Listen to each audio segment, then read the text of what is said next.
संबंधित किस तरह के क्वेश्चन आपके पेपर में पूछे जाएंगे। आज हम जानकारी करने जा रहे हैं कि तुलसीदास के बारे में क्या क्या किंवदंतियां हैं और क्या क्या तुलसीदास के बारे में आपसे पूछा जा सकता है। आपके पेपर में क्वेश्चन जो आता है वो तुलसीदास के जीवन परिचय से संबंधित क्वेश्चन आता है। इसके अलावा क्या पूछा जाता है, तुलसीदास की रचनाएं पूछी जाती हैं जो कि वेरी इंपॉर्टेंट है। आपको तुलसीदास का जीवन परिचय किस तरह से पेपर में लिखना है जिससे आपके पूरे में से पूरे नंबर आए। तो अब हम प्रारंभ करने जा रहे हैं कि तुलसीदास का जीवन परिचय आप बोर्ड कॉपी में किस तरह से लिखोगे। बोर्ड एग्जाम हो या अन्य एग्जाम हो, सब में ये तुलसीदास महत्वपूर्ण कवि है। और ये तुलसीदास किस शाखा में आते हैं आपको पता है, ये सगुण भक्ति धारा के अंतर्गत आते हैं। और तुलसीदास जो आते हैं वो राम भक्ति शाखा के अंतर्गत आते हैं और जो सूरदास है वो कृष्ण भक्ति शाखा के अंतर्गत आते हैं। तो तुलसीदास का सबसे पहले हमको जन्म पता होना चाहिए कि तुलसीदास का जन्म कहाँ हुआ था। तो तुलसीदास का जन्म जो हुआ था वो कहाँ हुआ था, उत्तर प्रदेश के बांदा जिले के राजापुर गांव में सन 1532 में हुआ था।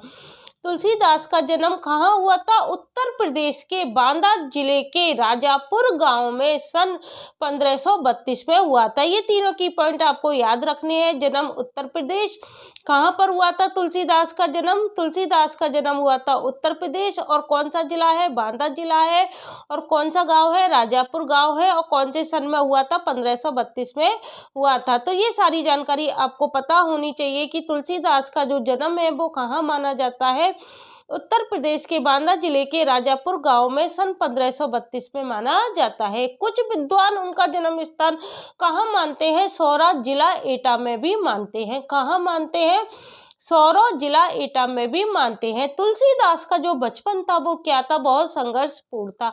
आपको ये भी पता होना चाहिए कि जो तुलसीदास का जो बचपन था वो कैसा था, बहुत संघर्षपूर्ण था। तुलसीदास का बचपन कैसा था, बहुत संघर्षपूर्ण था। जीवन के प्रारंभिक वर्षों में ही माता पिता से क्या हो गया था, उनका विछोह हो गया। कहा जाता है कि गुरु कृपा से ही उन्हें क्या मिला, राम भक्ति का मार्ग मिला। उन्हें किसकी कृपा से राम भक्ति का मार्ग मिला था, गुरु की कृपा से उनको राम भक्ति का मार्ग मिला था। वे किसके उपासक कवि थे, वे मानवीय मूल्यों के उपासक कवि थे। ये भी आपको की पॉइंट आपको बना बना के याद रखने हैं। किसके कवि थे वो, मानवीय मूल्यों के उपासक कवि थे। राम भक्ति परंपरा में क्या है, तुलसीदास अतुलनीय है। कौन सी भक्ति परंपरा में तुलसीदास अतुलनीय है, राम भक्ति परंपरा में तुलसीदास अतुलनीय है, जिसकी कि हम तुलना नहीं कर सकते। रामचरितमानस जो है वो कवि की अनन्य राम भक्ति और उनके सृजनात्मक कौशल का क्या है, मनोरम उदाहरण है। रामचरितमानस क्या है, उनकी सबसे ज्यादा जो फेमस रही है उनकी कृति वो कौन सी रही है, रामचरितमानस रही है, जो कवि की अनन्य राम भक्ति और उनके सृजनात्मक कौशल का क्या है, मनोरम उदाहरण है। उनके राम क्या है, मानवीय मर्यादाओं और आदर्शों के प्रतीक है। यदि आपको तुलसीदास की कृति याद होगी, जैसे रामचरितमानस है, उनकी विनय पत्रिका है, दोहाबली है, कृष्ण गीतावली है, विनय पत्रिका है, तो आप आसानी से तुलसीदास का जीवन परिचय लिखकर आ सकते हो। आपको उनका जन्म स्थान पता होना चाहिए। सौरों में मानते हैं, एटा में उत्तर प्रदेश के बांदा जिले के राजापुर गांव में उनका जन्म स्थान माना जाता है, और सन याद होना चाहिए। और तुलसीदास ने बाल्यावस्था में बहुत कष्ट सहे थे। क्यों कष्ट सहे थे, क्योंकि उनको माता पिता का विछोह सहना पड़ा था। और उनकी जो रामचरितमानस है वो उनकी अनन्य राम भक्ति और उनके सृजनात्मक कौशल का क्या है, मनोरम उदाहरण है। इसके अलावा उन्होंने मानवीय मूल्यों की प्रतिष्ठा की है। देखो मैं बिना देखे ये आपको बता रही हूँ। और उनके राम क्या है, मानवीय मर्यादाओं और आदर्शों के प्रतीक है।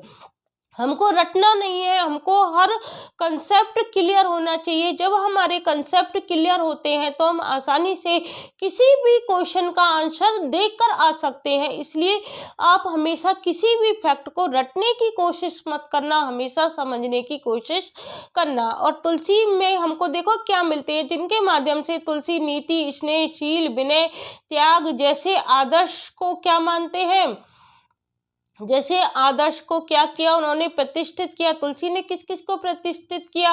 नीति, स्नेह, शील, विनय, त्याग जैसे आदर्श उन्होंने प्रतिष्ठित किए। रामचरितमानस क्या है? उत्तर भारत की जनता के बीच क्या है? बहुत लोकप्रिय रही। रामचरितमानस के अलावा उनकी जो रचनाएं हैं कौन कौन सी है? कवितावली है, गीतावली है, दोहावली है, कृष्ण गीतावली है, विनय पत्रिका आदि उनकी प्रमुख रचनाएं हैं। आपको पता है तुलसीदास ने ब्रज भाषा में भी रचना की थी और अवधी भाषा में भी रचना की थी। तुलसीदास की कृतियां क्या है? आपसे पूछी जा सकती हैं एग्जाम में। इसका क्वेश्चन ऑब्जेक्टिव टाइप के पेपर में भी आ जाता है और डिस्क्रिप्टिव में भी आपसे तुलसीदास का जीवन परिचय पूछा जाता है। तो आपको पता होना चाहिए जो विनय पत्रिका थी वो कौन सी भाषा में थी? ब्रज भाषा में थी। और जो मानस थी वो कौन सी भाषा में थी? अवधी भाषा में थी। तो अवधी और ब्रज दोनों भाषाओं पर क्या था? उनका समान अधिकार था, क्योंकि उन्होंने रचनाएं दोनों भाषाओं में की थी, अवधी भाषा में भी की थी और ब्रज भाषा में भी की थी। सन 1923 में काशी में उनका देहावसान हुआ। उनका देहावसान कहाँ पर हुआ था? काशी में हुआ था। और कौन से सन में हुआ था? 1623 में उनका देहावसान हुआ। कौन से सन में हुआ था उनका देहावसान? 1623 में हुआ था, काशी में हुआ था। तुलसी ने रामचरित की रचना अवधी में और विनय पत्रिका और कवितावली की रचना ब्रजभाषा में की। देखो ये आ गया, ये तुलसी ने है। थोड़ी टाइपिंग मिस्टेक हो जाती है। तुलसी ने जो रामचरितमानस की रचना की थी वो अवधी में की थी और विनय पत्रिका और कवितावली की रचना कौन सी भाषा में की थी? ब्रज भाषा में की थी। उस समय प्रचलित सभी काव्य रूपों को तुलसी की रचनाओं में देखा जा सकता है। उस समय जो जो भाषाएं प्रचलित थी उन भाषाओं को तुलसीदास के काव्य रूपी रचनाओं में हम देख सकते हैं। रामचरितमानस का मुख्य छंद आपसे पूछा जा सकता है। रामचरितमानस का जो मुख्य छंद है वो क्या है? चौपाई है। बीच बीच में क्या मिलते हैं हमको? दोहे मिलते हैं, सौटे मिलते हैं, हरि गीतिका तथा अन्य छंद भी हमको देखने को मिलते हैं। विनय पत्रिका की रचना कौन सी पदों में हुई है? गे पदों में हुई है। विनय पत्रिका के पदों को हम गाकर सुना सकते हैं, इसलिए कैसे पद हो गए? गे पद हो गए। विनय पत्रिका की रचना कैसे पदों में हुई है? गे पदों में हुई है। और जो उनकी कवितावली है उसमें सवैया और कवित छंद की छटा देखी जा सकती है।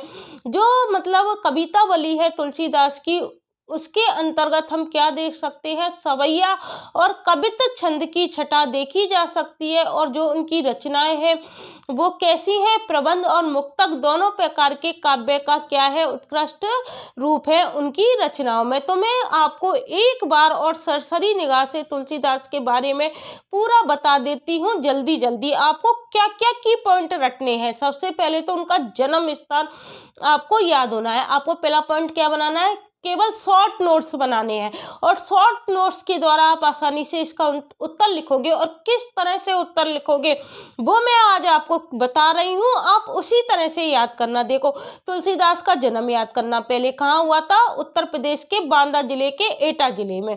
कहाँ हुआ था? उत्तर प्रदेश के बांदा जिले के राजापुर गांव में। कहाँ हुआ था? उत्तर प्रदेश के बांदा जिले के राजापुर गांव में 1532 में हुआ था।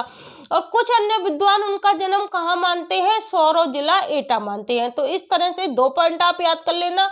तुलसीदास का जन्म उत्तर प्रदेश के बांदा जिले के राजापुर गांव में 1532 में। और कुछ अन्य विद्वानों के अनुसार उनका जन्म स्थान सौरव जिला एटा मानते हैं। फिर आपको पता है तुलसीदास का बचपन बहुत संघर्ष पूर्ण था, तो इस बात को आप आसानी से लिख सकते हो की पॉइंट में। फिर प्रारंभिक वर्षों में उनको अपने माता पिता से बिछोह सहना पड़ता है और कहा जाता है कि जो उन्हें राम भक्ति मिली वो किसकी कृपा से मिली? गुरु कृपा से मिली।